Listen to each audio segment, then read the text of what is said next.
कहां से कहां तक पहुंचते जा रहे हैं हम।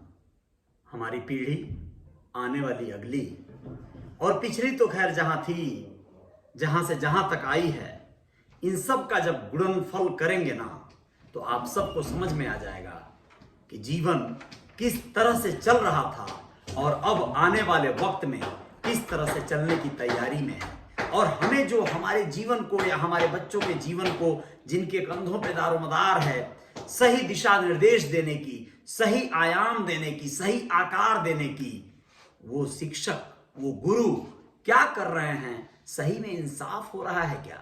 इन बातों पे आप सबको नजर जरूर डालनी चाहिए। बात आपके बच्चों की है, हर हाल में इसे सुनिएगा, समझिएगा और हो सके तो शेयर जरूर कर दीजिएगा।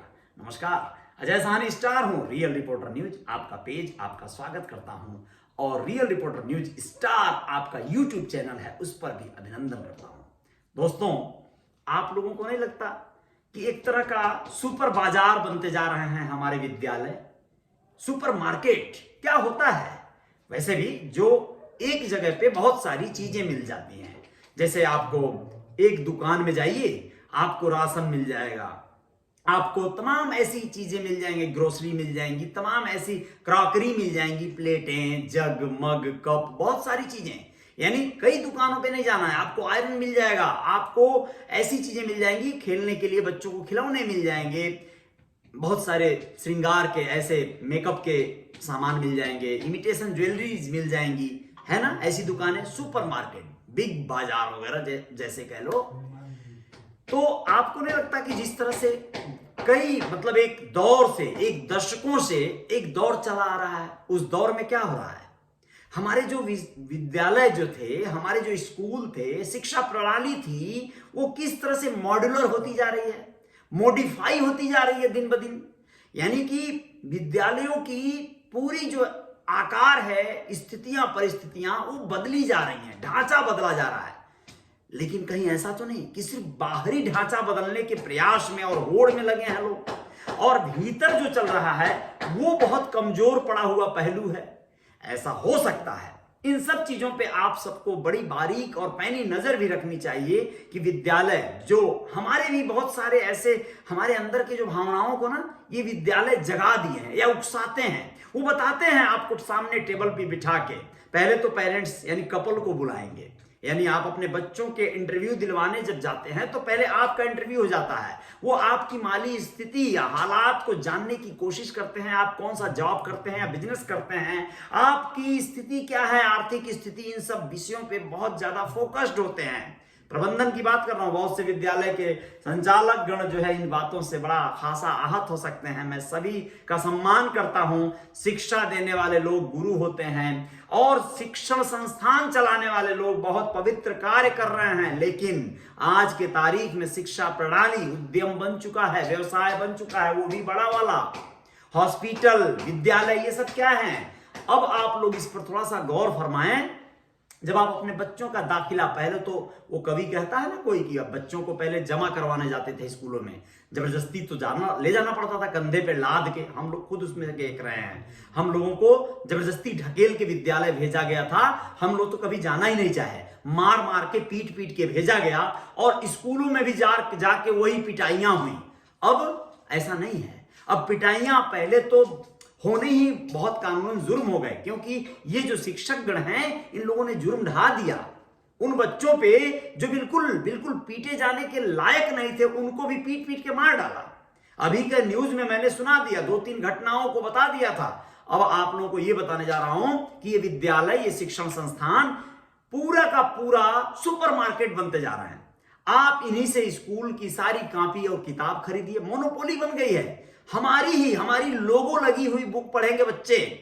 जो भी नाम दे दीजिए विद्यालय को, कोई भी नाम, उनका कोशिश है कि उनके अपने लोगो लगे, उनकी बुक्स आए, उनकी किताबें आए, और तो और उनके जो कुछ भी कोट या स्कूल ड्रेस हैं, है ना, जो आपके जितने भी मतलब इक्विपमेंट्स हो सके वो स्कूल से ही आपको खरीदना है, बाहर से नहीं खरीदना है भैया। नहीं नहीं नहीं, सब गड़बड़ हो जाएगा, बाहर से नहीं, बाहर वाला नहीं चलेगा, क्योंकि वो हमारे लेवल का नहीं होता है। ऐसा उनकी दलीलें होती हैं और वो मिलेगा भी नहीं बाहर।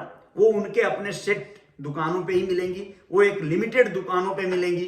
अब क्या है, अब मैं उनको एक आइडिया दे रहा हूं, अपने विद्यालय चलाने वाले बंधुओं को, सम्मानित लोगों को, कि भैया आप क्या करिए ना, राशन पताई सब रखिए विद्यालय पे, अपना एक दुकान खोल दीजिए विद्यालय के ठीक गेट पे या उसके कैंपस में, और कहिए कि जितने बच्चे हमारे विद्यालय में पढ़ते हैं उन सब के माता पिता को यह विषय अनिवार्य है कि आप अपनी शॉपिंग हमारे दुकान से करेंगे, क्योंकि बच्चों को क्या चाहिए, उनके हेल्थ के लिए, उनके पढ़ाई के लिए, उनके दिमाग के ग्रोथ के लिए क्या इंपॉर्टेंट है वो हमारी दुकान जानती है, हम जानते हैं। तो उनको कौन सा पेस्ट करना है वो हम बताएंगे, उनको कौन सा नैपकिन या आपको वो जो लगाते हैं ना, जो कुछ भी जो भी पहनते हैं छोटे बच्चे, वो सब कुछ कौन से ब्रांड का होगा वो हमारा लोगो लगा रहेगा, या फिर हम जो ब्रांड का सजेस्ट करेंगे वो आपको खरीदना है, पहनवाना है बच्चों को, खिलाना है बच्चों को। बाकी भैया आप बाहर से कोई चीज बच्चों को मत खिलवाइए। ये आइडिया दे रहा हूं मैं इन लोगों को, यानी इनका बिजनेस और ज्यादा बूम कर जाएगा। अभी तो सिर्फ स्कूल ड्रेस, जूता, मोजा, है ना, ये सारी चीजों पे टिकी है बात, लेकिन सोचिए कितना मजा आएगा बनियान और चड्डी भी अगर ये लोग बेच दें कि भैया हमारा ब्रांड का, हमारे स्कूल के ब्रांड का बनियान पहनना होगा बच्चों को, कितना बढ़िया काम हो जाएगा। इतना ही नहीं, मैं तो बोलता हूं कोई डॉक्टर वगैरह भी टाई अप कर लें और बोले कि हम जो लिख के देते हैं जिस डॉक्टर के यहाँ वहीं दिखाना है बच्चों को, उसके यहाँ का पर्चा लेकर फला मेडिकल पे जाना है, वो मेडिकल से भी टाई अप कर लें, जो भी बच्चों का पूरा ठेका ले लें, ठीक है, पूरा का पूरा। जैसे गुरुकुल में ऐसा ही होता था शायद पहले, मैं ज्यादा पढ़ा नहीं हूं उस पर, गुरुकुल जो पहले चलता था तो बड़े बड़े विद्वानों के, राजाओं के, मंत्रियों संतरियों सबके बच्चों को वो लोग गुरुकुल में भर्ती करा देते थे। गुरुकुल में बच्चों को बिल्कुल योगी की तरह रखा जाता था, मतलब एकदम आधा वस्त्र और वही लपेट लेना, धोती पहन लेना, और खाना पीना लिमिटेड, शिक्षण प्रशिक्षण, तीर धनुष और तमाम वेद, है ना, पुराणों का, ये चीजें चलती थी। आज क्या हो रही है, आज हम बड़ा अच्छा बड़ा ग्रोथ कर रहे हैं, शिक्षा प्रणाली बढ़ रही है, सब हो रहा होगा, लेकिन भैया जो ये चीज हो रही है ना, ये बच्चों को एकदम हैक करने वाली क्रिया जो हो रही है वो बड़ी लॉजिकल है, बड़ी जानदार है। बच्चों को एकदम पूरा बोले तो पैदा आपने बस किया है, आप बस पैसे दे दीजिए हम पालेंगे उसको। इस तरह की व्यवस्था बन गई है कि आपके बच्चे को मैक्सिमम हम बताएंगे, हॉस्टल से लेके या पूरे स्कूल के पूरी परिपाटी तो हो ही गई है, बहुत सारे जगह पे ऐसे ही व्यवस्था है ना कि हॉस्टल में डाल दीजिए, वहां पे वार्डन होंगी या होंगे, वो लोग देखेंगे बच्चों को, वहां पे हुटिंग नहीं होता है, वहां पे रैगिंग नहीं होता है, इस तरह की गारंटी देंगे बच्चों के साथ। लेकिन इन सब के बावजूद बच्चों के साथ शोषण होना है तो करने वाले चूकते नहीं हैं, जरा भी तरस नहीं खाते हैं, और बच्चों के साथ अनहोनी बड़ी से बड़ी हो जाया करती है। तो ये बच्चों के साथ जो खिलवाड़ करने वाले लोगों की मानसिकता पैसे कमाने वाली अगर जो बन गई है तो उसको थोड़ा सा कम कर दें, थोड़ा कम पैसा कमाने का प्रयास करें कि आज की तारीख में दुनिया के जो बड़े अमीर भी हैं ना, जेफ बेजोस या वॉरेन बुफेट या फिर आपके तमाम ऐसे एलन मस्क टाइप के लोग, ये लोग भी पैसे को कमा लेने के बाद एहसास कर गए हैं, ताड़ गए हैं कि पैसा जरूरी बहुत है, लेकिन इतना भी जरूरी नहीं है कि अंत में सिर्फ उसे दान करके इस दुनिया से लौट जाना पड़े। जी, बहुत बड़ी आबादी आप लोग नहीं जानते होंगे, बहुत बड़े ऐसे तमाम लोग जाके सुने उन्हें, पढ़े उन्हें, देखें और समझें कि उन्होंने जो दौलत बड़े मशक्कत या बड़े स्ट्रगल फुल तरीके से कमाई होगी, उसे अंत में मैक्सिमम को दान करने, डोनेट करने के बारे में ही क्यों सोचना पड़ता है, क्योंकि यही सत्य है। आप सब कुछ कर लीजिए, सब हासिल कर लीजिए, लेकिन कम से कम ऐसे तो न कीजिए जिससे कि बहुत सारे लोग आहत हो जाएं। बहुत से गरीबों को बड़ी कठिनाई होती है अपने बच्चों के फीस भरने में, अपने बच्चों को पढ़ाने में, पालने में, बड़ा करने में। और पहले भी बता चुका हूं कि इन सब के बावजूद कितना हाई रिस्क जोन है ये, कि एक क्लासरूम में 100 बच्चे बैठते हैं और 100 डीएम या डॉक्टर या इंजीनियर नहीं बनते हैं। उनमें से 2-4 बच्चे होते हैं जो सही जगह तक पहुंच जाते हैं, बाकी बच्चे जहां होना होता है वहीं होते हैं। बहुत बहुत शुक्रिया मेरे दोस्त, मेरे साथी, जो लोग भी मुझे इस समय देख रहे हैं, मैं सबका अभिनंदन करता हूं, सबका स्वागत करता हूं। बहुत बहुत धन्यवाद है आप सबका। दोस्तों, आप लोग बस ये समझें कि बात सिर्फ यहीं तक नहीं समाप्त होती है। मैं तो यहां तक कह देना चाहता हूं कि ये कौन लोग हैं जो विद्यालय चला रहे हैं, ये भी जरा देख लीजिए। और कौन लोग हैं जिनके बच्चों को बहुत ज्यादा पढ़ाने और पढ़ने पठन पाठन के लिए हर हाल में ऐसे विद्यालय, हाई प्रोफाइल विद्यालय चाहिए होते हैं, जिनकी बिल्डिंगें, जिनके भवन बड़े हाई टेक हों, बड़े शानदार हों, वाईफाई कनेक्टिविटी हो और वहां पे एसी कमरे हों। ये सब चाहिए क्या बच्चों को? मतलब सब कुछ जरूरी है कि मतलब आपके घर में एसी है, ठीक है, तो आपके विद्यालय वाले कैंपस में भी एसी मिल जाए या आपके उस क्लासरूम में मिल जाए, ये भी बड़ी अच्छी बात है। लेकिन उसके अकॉर्डिंग आपको वो फीस भरना पड़ता है। और हम तो आजकल बहुत से अभिभावक ऐसे हो गए हैं कि अगर साधारण विद्यालय किसी ने बनवा दिया है, वो गुरुकुल टाइप का कोई माहौल क्रिएट कर दिया है, तो उसे भिखारी समझ लिया जाएगा। या छोटा मोटा विद्यालय है, वहां भले कितना भी अच्छा ज्ञान दे देने वाले शिक्षक बैठे हों, कितने भी सरल स्वभाव के अध्यापक बैठे हों, बच्चों को क्या सीखना है, क्या पढ़ना है, सब सिखाने वाले बैठे हों, हम लोग उनके इंफ्रास्ट्रक्चर को देख के जज करते हैं कि स्कूल बढ़िया है या नहीं है। हमें कोई मतलब नहीं होता है कि ये कम फीस लेगा, अच्छा पढ़ाएगा। हमें ज्यादा फीस की जब डिमांड करता है विद्यालय, तो हमें प्राउड फील होता है, हमें लगता है वाह, हम अपने बच्चे को बहुत शानदार जगह पे लेके आ गए हैं। यानी जितनी महंगी फीस की डिमांड होगी, उतना ही हमको लगेगा कि हम बहुत बड़े स्कूल में पढ़ा रहे हैं। वो लोग आपके दिमाग से खेल रहे हैं और वो जानते हैं कि आपको क्या देना है और आपसे क्या लेना है। देख लीजिएगा, आने वाले वक्त में बहुत से विद्यालयों में ये बात लागू हो गई होगी तो मुझे नहीं पता, लेकिन नहीं हुई होगी तो लागू हो जाएगी कि आपके बच्चों से जुड़ी हर चीज आपको अपने उसी बच्चे के स्कूल से परचेज करनी होगी, खरीदनी होगी। वो तय करेंगे कि आपका बच्चा क्या खाएगा, क्या पिएगा, क्या नहाएगा कि नहीं नहाएगा, और कहां घूमने जाएगा, कब जाएगा, तमाम बातें। घूमने फिरने और एक्टिविटी के नाम पर जितनी हरकतें कराई जाती हैं, सब की सब जरूरी ही नहीं होती हैं। सोच विचार कर आप लोग अडॉप्ट कीजिएगा, हरकतों को ग्रैब कीजिएगा, यानी एक्टिविटीज को।